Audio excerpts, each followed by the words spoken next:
Today in this series I'd like to talk to you about the nicey rig camera cage for the GH5.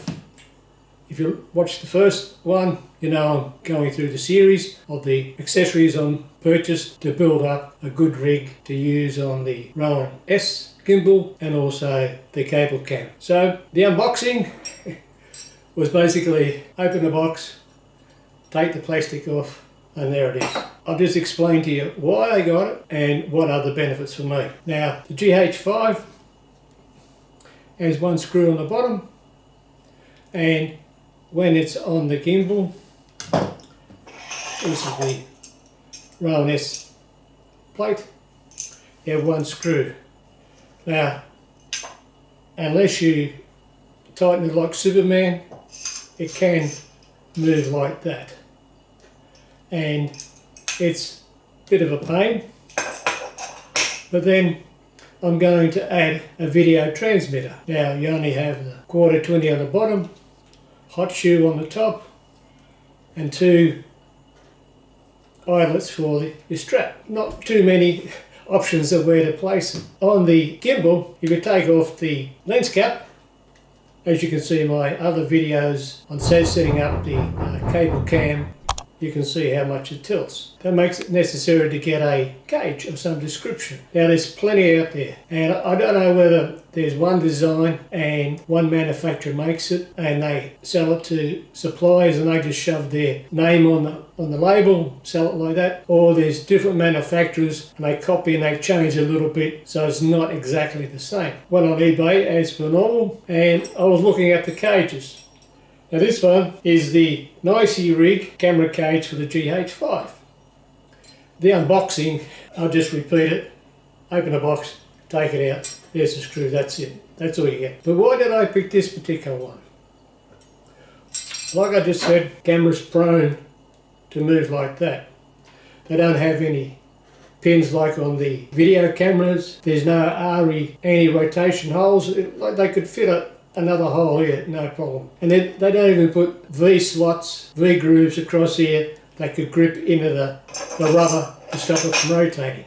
Easily done, but I just don't want to do it. So this particular model has got a large lip up here that will allow the camera to sit hard against it. It will locate more consistently and it will also stop it from turning. It's got a couple of tapped holes in there. They look like maybe 5mm, 4mm. So you can fit up accessories, make up your own bracket, put some rods on, put your follow focus, that sort of thing, if it doesn't fit in the screw holes.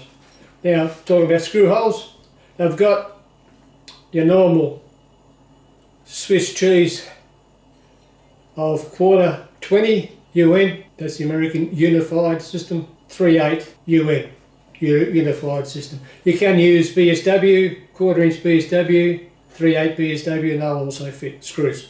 It's also got a counterboard hole here and here. So even though some are tapped, you can put like a cap screw through. So you can actually screw it down that way as well. It's got an angled section here and they're tapped perpendicular to that, so instead of going straight down, they'll tap that, so anything will sit there square. Got a 3/8 there, 3/8 there, and a 3/8 there. 3/8 on either side.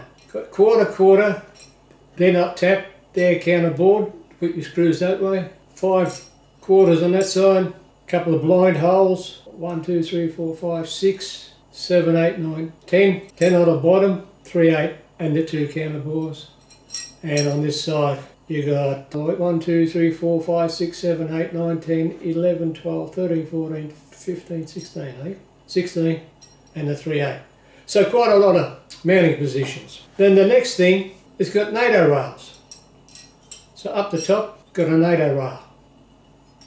But not only one, it's got one on this side, that makes 2, and one on the other side, that makes 3. You can screw in your accessories, or you can just say handles. You can grip the handles and just put locks on it, and then they can just slide up to get the perfect position. So that's good there. Now I got it because it's got the NATO rail up the top where the monitor mount is going to be. So I said great. And it's also got a RE, there's no V slots in it, anti-rotation, you know, like on the DJI and the RE ones, the rosettes. It's just got the 2 drill pinholes and the counterbore. So rosette will fit in there and the pinholes will stop it from rotating. Put it on, quite simple. Fits in, slides up, because everyone's all black. I've got that little light on here so as you can see, so I think you've got to get the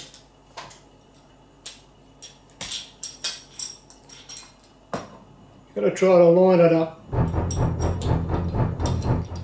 with the screw hole. Because of the extra weight, it tilts down, so you have to push the bottom. If you never know how to get a screw in without stripping the thread, whenever you get any thread screw on it, turn it backwards as you're pushing down, and you'll hear a click, and that's the thread going from the open part to the next gap and dropping down, and then you won't have any cross threads whatsoever. When you put it on, you think great, but it still can, not as bad. The rubber pads stop it from rotating, but also don't allow the screw to go down when you nip it up. You know, you nip it up, oh yeah, but that's only compressed the rubber. You have to really make sure it's tight, so that way it won't work loose over time. The cage clears the screen, no problem.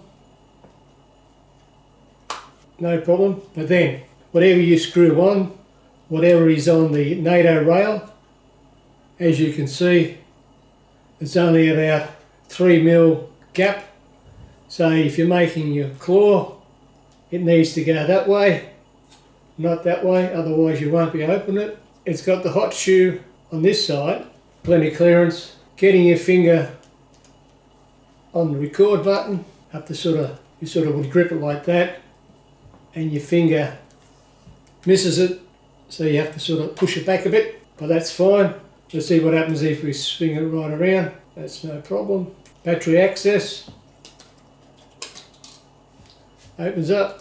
If it's mounted somewhere and you want to take your battery out, you don't want to have to take your cage off and all the accessories. The only thing wrong with it, I would say would need to be improved, is that you have your terminals here for your mic and headphones, and your mic holder hot shoe is here, so the cable has to stretch all the way across. On the Rode mic, the cable is actually stretched and it pulls the mic in that position, so instead of being straight like that, it's sort of like that. So that's, I would have preferred that to be over here and maybe some room there. So that's the cage. Even though it's got the extra weight, camera still hits. Zoom out, definitely still hits. You could put a screw in that little tap hole there that extends, that would stop it from falling over all the time. It's made in 4 sections. There's cap screws here holding that arm on. That section, cap screws up the top, 2 up the top, 2 on that side, 2 down there, 1 here, 2 there. Now if you want to fit a belt, it looks like there's a slot here and a slot up the top, so you could fit a belt on there. So all in all, $69, well spent. But they could improve is that they have got 3/8 through the centre line and the quarter through the centre line, and it's got quarters either side. Unfortunately, the DJI plate is not made for 3/8. It's only got a tapped quarter hole there, so you cannot screw in a 3/8 screw. Won't fit. So ideally you should be able to fit 1 screw there and 1 screw there, and that will lock it tight. But as it is, you have to screw that to either row of the centre line. No big deal, except for when it's on the gimbal. So you have to shift the weight, and as it's already over one side, you can only use 1 row of holes. So that means that it's shifted 10mm. So the mass is shifted 10mm. And remember I told you lens cap makes it fit. So cage on, cage off means you have to rebalance everything again. But we'll see how it goes with the transmitter. Maybe I'll drill a hole out here and tap it 3/8 so I can put a 3/8, but you have to neck them down. A hole that you drill to tap a quarter 20 is 5.1 millimeters. So that's the gap there, minimum size, 5.1. So they turn the screws, they neck the screws down to remove the thread. So as you screw it in, and they're locked in there. Now if you have the 3/8 one, it will fall out, that sort of thing. That's just a compatibility issue. Don't forget to subscribe, because the next video will be on the video monitor cage. Show the camera cage, then I'll show you the monitor cage, then I'll show you the mount to join them both together. If you've got any questions, don't forget to subscribe and they'll be answered. And as always, thanks for watching.